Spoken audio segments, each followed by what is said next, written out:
You have 12 weeks to lose 20 pounds before the summer. Today, I'm sharing a step by step roadmap you can follow to be 20 pounds down by June 1st. No starvation, no crazy diets, just simple, sustainable lifestyle changes.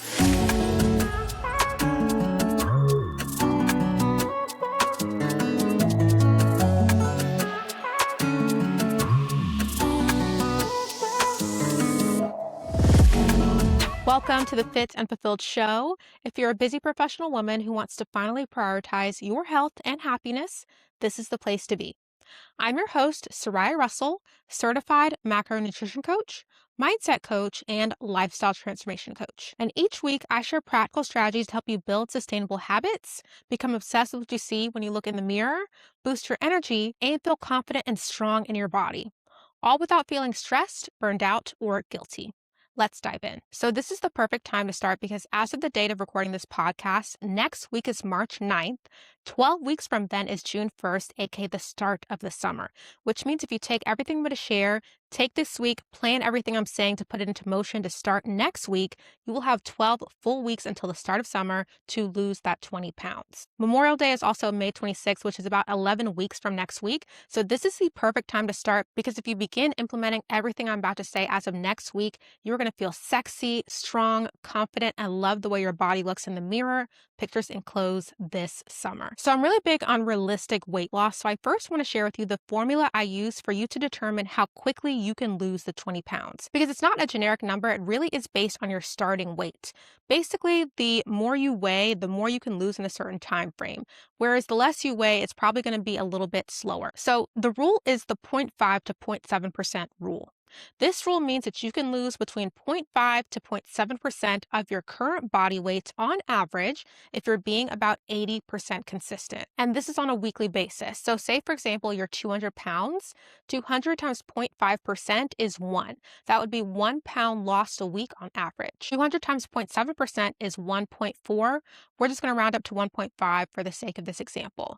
That means you'd be losing about 1.5 pounds on average per week. So this means on the lower end, you could expect to lose 12 pounds in 12 weeks. And on the higher end, you could expect to lose 17 pounds in 12 weeks if you're, say, 200 pounds and you're being relatively consistent. Now, if you want to be more aggressive with this calculation, you could lose about 0.8 to 1% on average per week if you're really on top of things. So if that's the case, that looks like you losing between 1.6 to 2 pounds per week on average, which means you could lose between 19 and 24 pounds before summer. So all in all, achieving this 20-pound weight loss goal before summer is absolutely doable if you implement all the things that I'm going to share with you. So take the calculation I gave you, the 0.5 to 0.7% rule, to see about how much weight you can expect to lose before summer. And if you want to be a bit more aggressive, you can use 0.8 to 1% per week. So for example, you could expect to lose 0.8% to 1% of your body weight on a weekly basis on average if you're really, really on top of it. So take those calculations, pause this episode for a second, and figure out what those numbers look like for you based on your starting weight. Now let's get into the first thing you should be doing to start seeing results and lose that 20 pounds before June 1st. So I'm going to be sharing 5 foundational things you need to be doing starting next week to achieve this weight loss goal. The first is your calorie deficit foundation. This is probably the most important part of your weight loss journey. So you need to be in what's called a calorie deficit to lose weight. A calorie deficit is when you eat less calories than you burn on a regular basis. So say that you burn 2,000 calories a day, which many times you can do naturally. You eat 1,800 calories, you'll lose weight. But say that you burn 2,000 calories a day and you eat 2,000 calories a day, you'll maintain weight. So right now, if you're maintaining your weight, it's not going up or down. You're eating exactly how many calories you're burning. If you're currently gaining weight, that means you're eating more calories than you're burning. So if you want to lose weight, you got to eat a little bit less than the calories you're burning on a day-to-day basis. Now, one of the questions I get asked is, Soraya, how do I burn more calories than I eat? How do I burn 2,000 calories? That's a lot. So something I want you to realize is your body naturally burns a set amount of calories every day by doing things you don't even realize. So breathing, circulating blood, those things burn calories. Eating, that burns calories. So you can burn additional calories by doing things like walking, running, lifting weights, Pilates, yoga. But at a set baseline, we all as humans burn a base amount of calories every single day. This number varies depending on your age, height, weight, all that good stuff, but everyone has that base number. And here's proof of this. If you've ever been really sick or you've been laying in bed all day, yes, your appetite might be lower, but think about it. You still get hungry here and there. Like if you've been laying in bed all day, maybe you're not hungry till 1 p.m., but you still get hungry. That's because even though you're laying in bed, you're still burning calories by doing so many hidden things that you can't see that your body's doing to function. So if you're wondering, how do I burn 2,000 calories a day? You might burn, say, 1,500 calories a day just by existing, doing a bunch of these hidden functions. Then you might burn an extra, say, 500 calories a day just by doing small things like walking to your car, gardening. If you actually do any sort of walking or working out, that's going to add more. But you have that set baseline that's always there, even if you're completely sedentary. So that's kind of what I like to explain when folks are wondering, hey, like, how do I burn that many calories a day? I don't know how to do that. You really just have to understand what your base number is and then add in any additional activity, which I'm going to explain a little bit later. Something else I want you to understand is that you might be thinking, oh, I can just go low carb, do keto, paleo, whatever it is. But here's something that's important. Diets only work if you are also in a calorie deficit, whereas a calorie deficit always works regardless of whether you're doing a diet with it or not. So to lose weight, you have to be eating less calories than you burn. Say that you're doing keto, so you're not really eating carbs, and you're also eating less calories than you burn while doing keto. You'll lose weight. But say you're doing keto, you're not eating a lot of carbs, but you're still eating the same amount of calories as you burn, just in protein and fat. You're not going to lose any weight even though you're not eating carbs. Because at the end of the day, the only way to lose weight is to eat less calories than you burn, whether it's carbs, protein, fat, whether you're eating between 11 and 4 p.m., whether you're eating between 7 and 7 p.m., calorie deficit is the only way to lose weight. And that's why I like it, because diets have all these rules attached to them, and they only work if you're also in a calorie deficit. Because a calorie deficit works without any diets. You can still have the chocolate, the pizza, the cookies, whatever it is, as long as you're eating in a deficit. So you want to focus on that versus focusing on all these crazy different types of diet rules. It's simpler and it's more sustainable. So an easy way to calculate your calorie deficit that's really simple to do is take your goal weight times 12. So say your goal weight is 150 pounds, 150 times 12 is 1,800 calories. That's how much you want to aim to be eating on average on a weekly basis. Now that's a simplified calculation. It's not going to be exactly precise to everything that you personally need. So I created a free course. It's called the Calorie Deficit Crash Course. It teaches you everything you need to know about calculating a calorie deficit. It'll explain your base amount of calories you should be eating on an everyday basis. So for example, we talked about everyone has that base number that you need, even if you're completely sedentary. It'll explain what that is and how to calculate that number. It'll explain how to calculate your deficit based on how active or inactive you are. It'll explain how to calculate it based on your height, weight, activity level. It'll also explain how to calculate your protein needs. It's only about a 15-minute course, completely free, and it goes in depth. That way you can get all the information you need to start the correct calorie deficit for you. So you can grab that for free down below. Now let's get into the second element you need to start implementing as of next week to lose that 20 pounds before summer, and that's going to be strength training. You don't just want to be a string bean when summer gets here. You want to be lean, toned, strong. You want to have the bubble butt, all the different things. And that comes from strength training, not just from doing cardio. On top of that, if you're over 35, strength training is very important as well, just for aging, being able to stay mobile, being able to stay independent. So not only is strength training great for aesthetics and looking good, feeling sexy, but it's also great for overall functionality, health, and longevity of life. So how you want to structure your strength training routine is, number one, you can work out at home or at the gym. It doesn't matter. You can get the same results regardless. I have a lot of clients who work out from home when they start working with us because they're not quite comfortable with the gym yet. And then we have some clients who go to a gym, whether it's an apartment gym or a big box gym. Either one is fine. If you're working out at home, you just need about 3 pairs of dumbbells. That's it. One for movements you're not as strong in, one for movements you're a bit stronger in, and then one for movements you're stronger in. And at the gym, you can do machines, you can do free weights, but you can build strength and look great just by using dumbbells. You don't need all these fancy machines and things. So with your workouts, you want to focus on 3 to 4 workouts per week starting next week. So those workouts should be one of two things. Either if you're doing 3 days a week, you want to do 1 upper body day, 1 lower body day, and 1 full body day. Or if you're doing 4 days a week, you want to do 2 upper body days and 2 lower body days. Now, with each of these workouts, you want to focus on compound movements, not isolated movements. What do I mean by that? Compound movements work multiple muscles at once, which means they're more efficient. So if you do, for example, crunches, that's just really working your abs. You're not getting much bang for your buck. You then have to do abs and then biceps and then triceps. But if you do, for example, a squat, you're working your glutes, your hamstrings, your quads, all at once with that one exercise.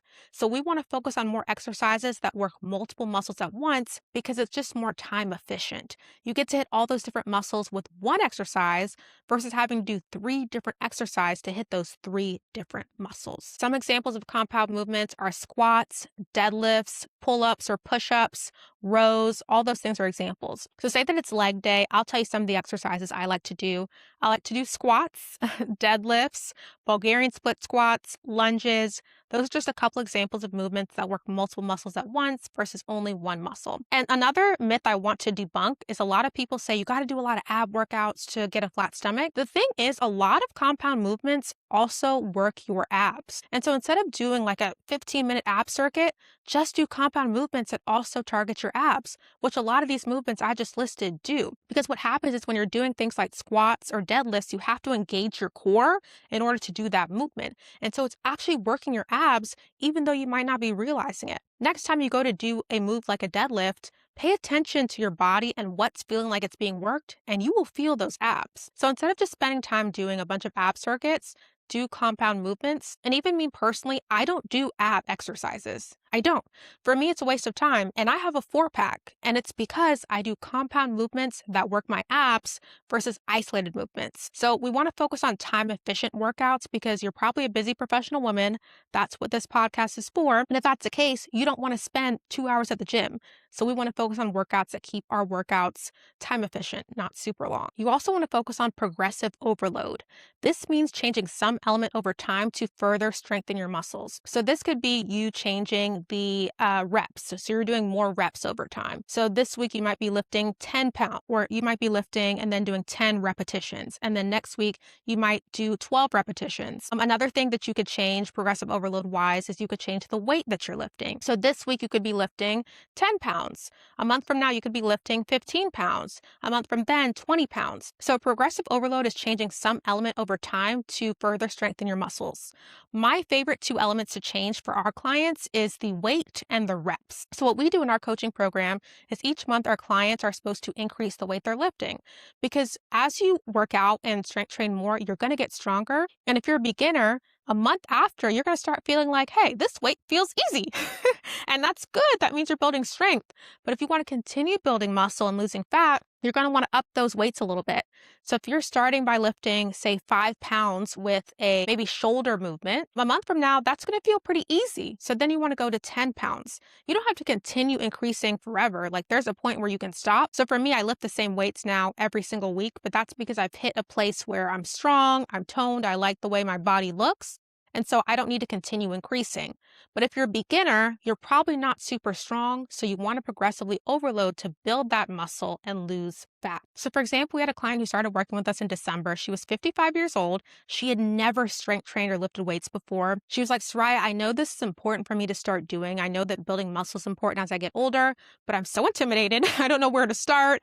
I don't know how this works. And so we basically created a strength training program for her that started where she was now, which was a complete beginner. She was working out at home with just 3 pairs of dumbbells because she wasn't quite comfortable going to a gym yet. And so she slowly built strength over time with progressive overload. She started with things like 5 to 10 pound dumbbells on most exercises, her way up to 15 to 20 to even 30 pounds on some exercises. By month 2, she started going to a gym because she was like, you know what? I feel pretty confident. I feel like I know what I'm doing and I want to be in a different environment. So then she started going to a gym. We started introducing her to certain machines, using like the barbell for squats versus just dumbbells. 3 months later, she had lost 17 pounds at 55 years old, built strength. Her friends are like, girl, your arms look so good. What are you doing? She feels confident in her clothes, in pictures, in the mirror, and she actually feels like she knows what to do when it comes to strength training. Because the biggest thing with strength training, if you're new to it, is when you're new, you feel confused, you feel overwhelmed, you wonder like, can I do this? But once you master strength training, especially when you're over 35, you're like, man, I can do anything. So mastering strength training will help you have the body composition that you want. You're going to get a lot of compliments on your body because people are going to be like, I see that you work out, which is really cool. And then also you'll be able to reach your actual weight loss goals because you're losing fat and building muscle. So strength training is a very important part of this equation if you want to look good in that swimsuit and those clothes this summer. The third element you want to implement is walking. So we talked about strength training. Walking is the type of cardio that you want to focus on. It's low stress, so it's not going to stress your body out. It's also less stress mentally. It's going to not increase your cortisol levels, which can cause you to hold on to stubborn weight. And it also is really great for your mental health. So anything gentle on your joints, I recommend. So that could be walking, it could be bike riding, it could be dancing in your living room, anything that's light and gentle. So ideally you want to aim for 7,000 plus steps a day. That's about an hour to an hour and a half, depending on how fast you go. And that can feel overwhelming if you're very sedentary right now. And if that's you, I want you to work your way up to it. So what this looks like is take a smartwatch or app on your phone, and for a week, just track. Don't try to increase your steps, just track to see how many steps you're getting in right now on a regular basis. And then you want to aim to increase it each week by 1,000 on average. So say that you track this week and you get about 2,000 steps in per day. Next week, I want you to aim for 3,000 per day. Week after that, 4,000, and work your way up to about 7,000 on average. So depending on where you're starting, within a month, you should be averaging about 7,000 steps. The reason I want you to work your way up to it is because if you try to overwhelm your system with anything, it's going to be really hard. So if you're really sedentary right now and you try to go from 0 to 100, you could injure yourself. You are probably not going to enjoy it, and so you're just going to not want to do it altogether.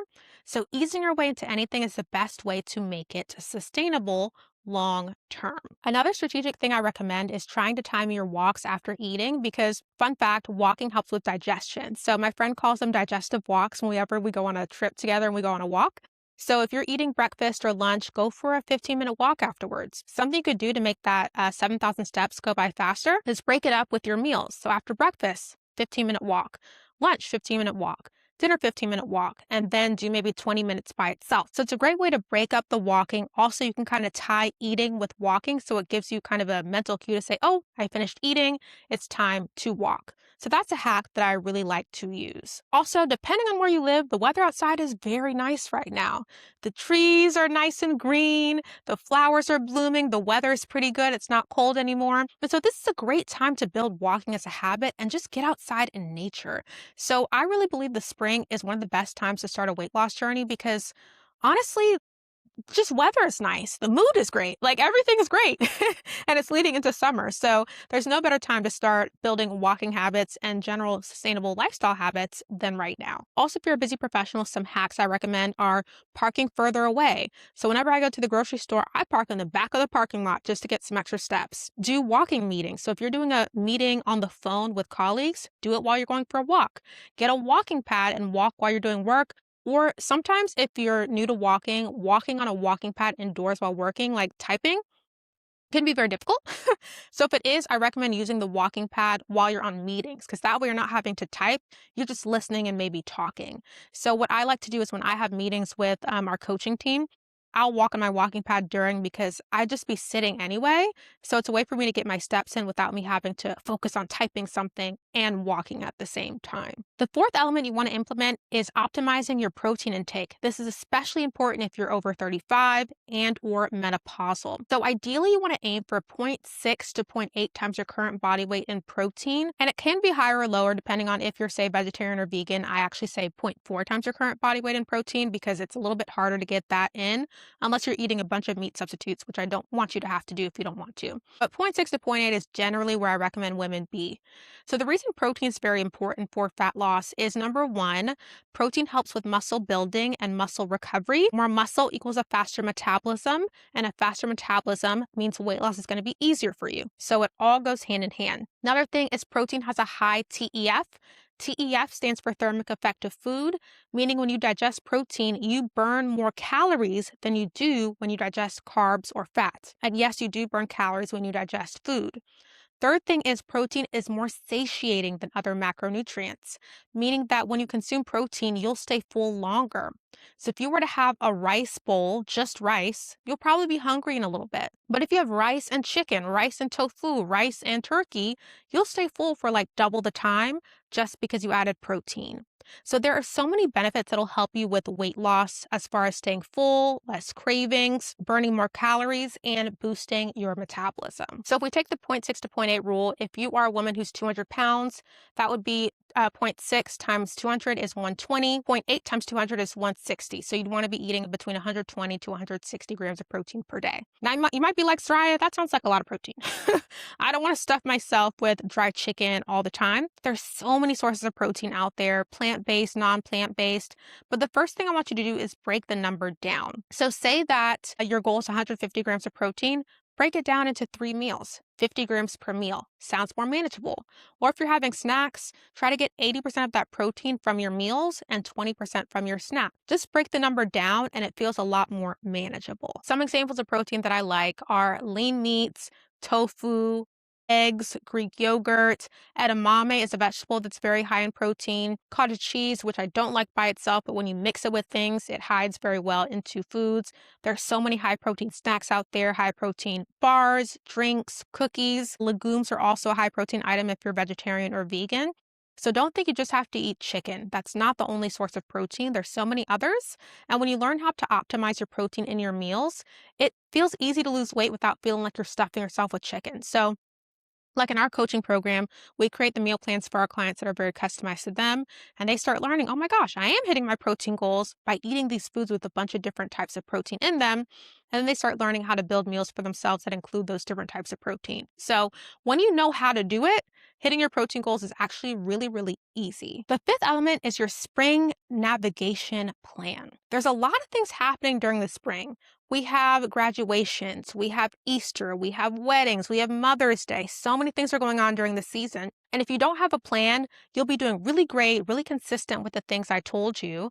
But then one of those events comes up, you overeat, you overindulge, you skip a workout, you just fall off the wagon because of all or nothing thinking. So we got to have a plan on how to navigate these different events and holidays that are happening during the spring to stay consistent with our habits to hit that 20-pound weight loss goal by summer and be able to maintain it. And the key is not to avoid, it's to enjoy.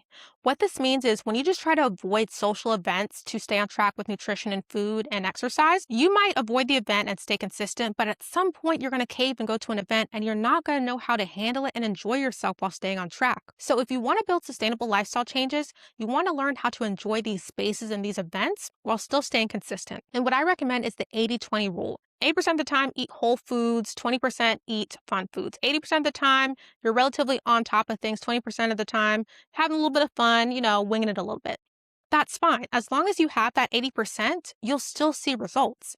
But if you try to be 100% 3 weeks in a row, then 1 week you're zero, that's when things start to go backwards. So we want to have a healthy balance. So some hacks I like to share when it comes to navigating social events is number 1, don't leave the house hungry. Always have some sort of high protein snack or item before leaving.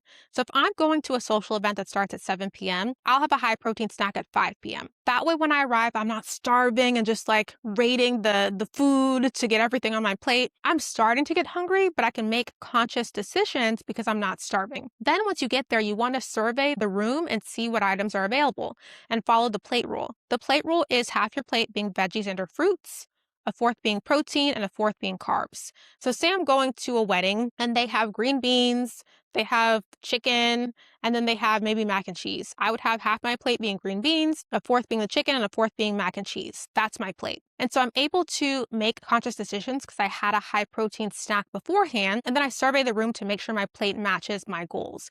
And then also if you like desserts, I recommend just having 1 serving of 1 dessert as well. If you're not a sweets person, you can skip that completely. But I love sweets. So I always usually have like 1 small like cookie or brownie or something. Also, if you like to drink alcohol, I recommend limiting limiting it to 1 to 2 drinks. Choose lower calorie options when possible, so like a vodka soda. And something I also recommend is drink water between drinks. So don't just drink one mixed drink and then drink another. Have water in between to make sure that you're staying hydrated, you're not going to overdo it. And then also something else is eat before you drink, because as you've probably experienced, when you drink on an empty stomach, you get the munchies, you want all the fried foods and the sweets and all these things. So eat before you start drinking, 1 to 2 drinks, and have water in between. And the biggest things is during the spring season, when all these things come up, just try to maintain 2 habits throughout that entire time. And I recommend those things be steps and protein. So get your steps in every single day, because that's something you can do regardless of where you are. Protein, same thing. Even if you're at a social event, they're going to have some sort of protein. So prioritize that. So it's really just about making sure you have a plan going into every single event, following the plate rule, not going hungry, and just knowing that it's not going to be perfect. You just have to be consistent. So if you follow these 5 elements, you will be up to 20 pounds down before summer. But here are some mistakes I want you to avoid as you start planning and implementing as of next week. The first thing is, the mistake I see a lot of people make is waiting. So waiting till after Easter, after spring break to get started. These 12 weeks start next week. So if you wait, you're losing a week, if I'm being quite honest. So at the time of me recording this episode, you have until next week to actually start implementing. You have time. So getting started next week really gives you the best runway to achieving those goals before the summer actually begins. Second mistake that you might be making is thinking, well, 12 weeks isn't enough time. I want to lose more weight in this time, so I'm going to go extreme. Don't do that. Because a cycle I see a lot of women fall into is they will go really aggressive to lose weight before the summer. They'll do things that they cannot sustain, like cutting out carbs, cutting out sweets, working out every single day. Summer gets here, they've lost like 30 pounds maybe. But then during the summer, they're like, well, I did it, so now I'm going to be eating all this stuff on vacation. Now I'm not staying on top of my routine. By the time the summer ends, you've gained back half of that weight. So what was the point? Right? And so I really want you to focus on the things that I shared, because they're sustainable and you can do them through the summer, through the winter, through the spring, and that'll allow you to keep the 20 pounds off forever, not just for the next 12 weeks. The third mistake is skipping strength training and only focusing on cardio. Now, I will say, if you're very new to exercise altogether, I understand just starting with walking, because you can get great results just with that. But don't think that, okay, I'm just going to do cardio and avoid strength training because I'm scared of strength training. That mindset is not going to serve you in the long run, because strength training is really important for long-term health, mobility, independence, strength, all these things. So even if you just start for a month with walking, for example, that's fine. We have a lot of clients who aren't comfortable to start strength training, so we ease into it. But at some point, I do recommend strength training, because there are so many benefits outside of just aesthetics. Fourth mistake is not having a personalized plan based on your body, schedule, and lifestyle. So part of the reason our clients are so successful within our program is because everything is personalized. Their workout routine, they're not having to put together, what workouts am I going to do, what compound movements, how many days, how many this or that.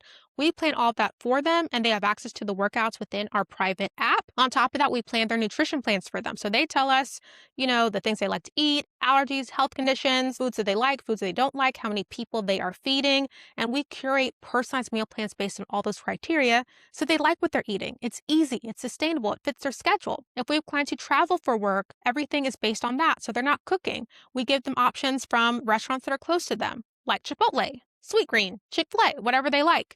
And so everything is really personalized, so it's easy to stay consistent with. And then we teach them how to plan their own nutrition for themselves. So the tips I've given you are really helpful, and if you implement them, you will be successful.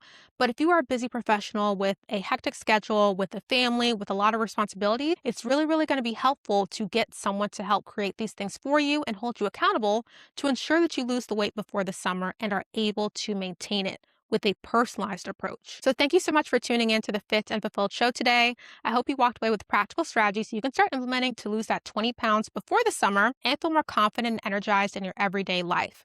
And if you want a personalized, structured game plan to ensure that you lose up to 20 pounds before the summer, then I would love to invite you to apply for our coaching program, the Fit and Fulfilled Academy. This is where we help busy professional women like you by providing the accountability, support, and guidance with nutrition, fitness, and mindset to achieve lasting weight loss. All the details are down below. Let us help you lose that 20 pounds and keep it off for life. Next week, we're diving into a brand new topic that you're not going to want to miss. But until then, remember, you deserve to feel as confident in your body as you do in your career. Take care.